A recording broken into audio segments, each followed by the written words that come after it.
Hello friends, मैं अभय Pratap Singh result मित्रा पर आपका स्वागत है। आज हम अपने बहुत ही महत्वपूर्ण टॉपिक को कवर करने वाले हैं जो आपके सभी कॉम्पिटिटिव एग्जाम्स के लिए काफ़ी महत्वपूर्ण है।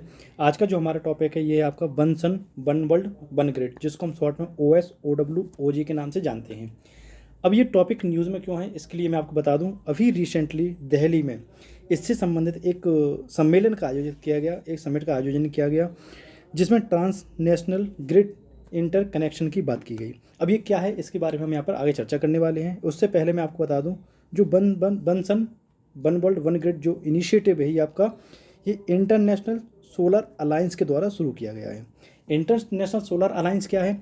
इंटरनेशनल सोलर अलायंस एक ऐसा संगठन है जो आपके यहाँ पर जो पारंपरिक ऊर्जा है उसको छोड़ते हुए जो नवीकरणीय ऊर्जा है उसके द्वारा दुनिया को नवीकरणीय ऊर्जा की तरफ बढ़ाने की यहाँ पर एक पहल है जो भारत और फ्रांस के द्वारा चालू की गई है।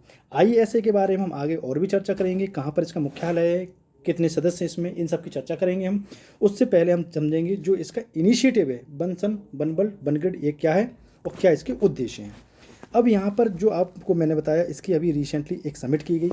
तो आपको मैं एक बात बता दूं, जैसे कि अभी तक हम लोग क्या करते हैं, अभी तक जो पूरी दुनिया है एक पारंपरिक ऊर्जा पर चल रही है। पारंपरिक ऊर्जा क्या होती है? जैसे कि कोयले से बिजली बनाना, ये आपका पारंपरिक ऊर्जा के ऊपर आता है। लकड़ी से आप ईंधन, लकड़ी का जो ईंधन प्रयोग करते हैं ये भी आपका पारंपरिक ऊर्जा के अंतर्गत आता है। जितनी भी पुरानी टेक्नोलॉजी आपकी ऊर्जा से निर्मित करने की हैं ये सारी आपकी पारंपरिक ऊर्जा पर हैं। इसके साथ जो नवीकरणीय ऊर्जा है इसके अंतर्गत हम सोलर एनर्जी, विंड एनर्जी, इन सबको यहाँ पर हम शामिल करते हैं। तो जो पारंपरिक ऊर्जा है उससे नवीकरणीय ऊर्जा की तरफ शिफ्ट करना, यही इसका उद्देश्य है। इसी को आज हम यहाँ पर चर्चा करने वाले हैं। तो इस सम्मेलन का जो उद्देश्य था यहाँ पर आपको देखने के लिए मिला, जो सम्मेलन का उद्देश्य था यहाँ पर इनमें उन्होंने 3 उद्देश्यों को शामिल किया। पहला क्या था? 24 घंटे, यानी कि 24 घंटे 7 दिन नवीकरणीय ऊर्जा को उपलब्ध करवाना, वो भी क्या है, किफ़ायती रेट पर। यानी कि अभी जो नवीकरणीय ऊर्जा है क्या अपनी स्टार्टिंग फेज में है, जिससे कारण यहाँ पर आपको देखने को मिलेगा कि जो ऊर्जा एक स्रोत है, नवीकरणीय ऊर्जा है, ये बनाने में हमें काफ़ी खर्च करना पड़ता है, काफ़ी पैसे को खर्च करना पड़ता है, काफ़ी महंगी टेक्नोलॉजी है। इसको और सस्ती करना और 24 घंटे और 7 दिन बिजली उपलब्ध करवाना। दूसरा जो इसका उद्देश्य है ये है आपका ऊर्जा भंडारण की आवश्यकता को कम करना।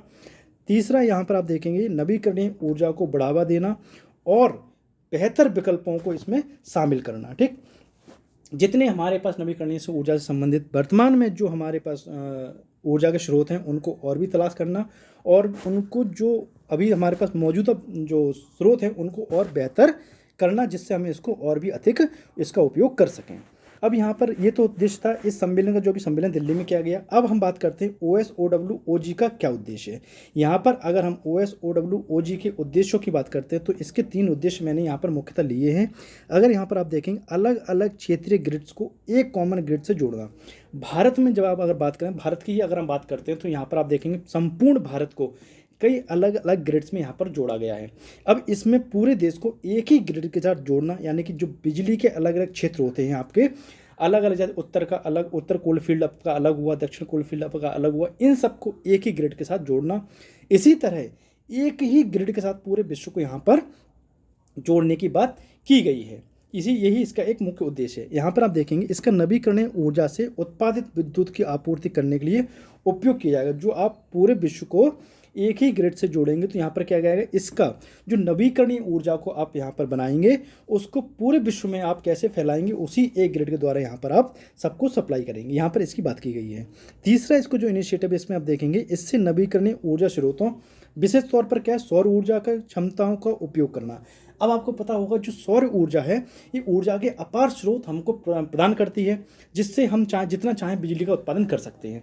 इसी को यहाँ पर बढ़ावा देने की बात की गई है। यहाँ पर मुख्यतः मैंने सौर ऊर्जा को क्यों लिया है, इसकी हम अपनी आगे आने वाली स्लाइड्स में बात करने वाले हैं। ठीक, इसमें आपने OSOWOG का उद्देश्य देखा होगा।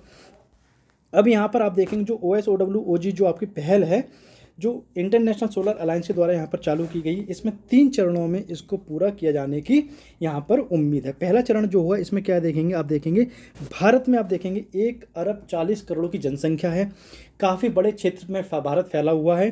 तो इतने बड़े क्षेत्रफल को, इतनी बड़ी जनसंख्या को किफ़ायती बिजली उपलब्ध करवाना सबसे पहला इस योजना का उद्देश्य रखा गया है, जिसके तहत आप देखेंगे संपूर्ण भारत को एक ही ग्रिड से यहाँ पर शामिल किया जाएगा। जब संपूर्ण भारत को एक ही ग्रिड से शामिल कर दिया जाएगा, फिर इसका बाहरी एशिया में विस्तार किया जाएगा, यानी कि मध्य पूर्व एशिया, दक्षिण एशिया और दक्षिण पूर्वी एशिया में इस ग्रिड को यहाँ पर आगे बढ़ाया जाएगा। फिर जब पूरे ये एशिया का आपको इसको कवर कर दिया जाएगा, फिर इसके बाद आपको इस इनिशिएटिव के अंतर्गत यहाँ पर जो आपका अफ्रीकी कॉन्टिनेंट है उसको इस ग्रिड से जोड़ा जाएगा।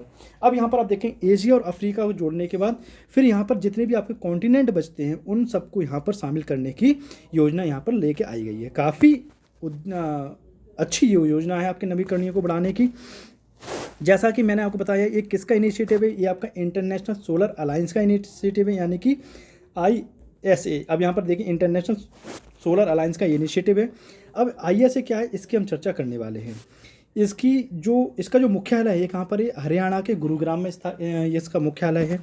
अब जो इसको शुरू किया गया था इंटरनेशनल सोलर अलायंस को, इसका विचार 2015 में COP21 कॉन्फ्रेंस ऑफ पार्टीज़ की जो मीटिंग चल रही थी पेरिस में, इसके अंतर्गत इसको यहाँ पर प्रस्तुत किया गया था और भारत और फ्रांस ने इसको संयुक्त रूप से यहाँ पर क्या शुरू किया। ठीक है, इसका उद्देश्य क्या था, इसका उद्देश्य था ऊर्जा संसाधनों के उपयोग में से जलवायु परिवर्तन के खिलाफ जो यहाँ पर प्रयासों को एकीकृत करना, यानी कि सारे देशों को जो जलवायु परिवर्तन है इसके बारे में बताना और ऊर्जा के जो नवीकरणीय स्रोत हैं इनकी तरफ पूरी दुनिया को शिफ्ट करना। वर्तमान में इसमें आप देखेंगे 116 सदस्य हैं, इसमें अमेरिका जैसे विकसित देश भी इसके सदस्य हैं। इसी के साथ जब आप आगे देखेंगे तो जितने भी संयुक्त राष्ट्र यानी यूनाइटेड नेशंस के जितने भी मेंबर हैं वो सभी इसमें मेंबर बन सकते हैं, यानी कि इंटरनेशनल सोलर अलायंस के सभी इसमें सदस्य हो सकते हैं। अभी अगर हम बात करते हैं तो 193 मेंबर्स आपको यूनाइटेड नेशंस में देखने के लिए मिलते हैं, यानी कि 193 मेंबर्स आपके ISA में बन सकते हैं। वर्तमान में 116 देश हैं। अब यहाँ पर मैंने आपको बताया कि सौर ऊर्जा की हम यहाँ पर क्यों बात करते हैं, मुख्यतः सौर ऊर्जा को ही यहाँ पर हम क्यों लेके आ रहे हैं। तो यहाँ पर आप देखेंगे ये पूरा वर्ल्ड का मैप है आपके सामने।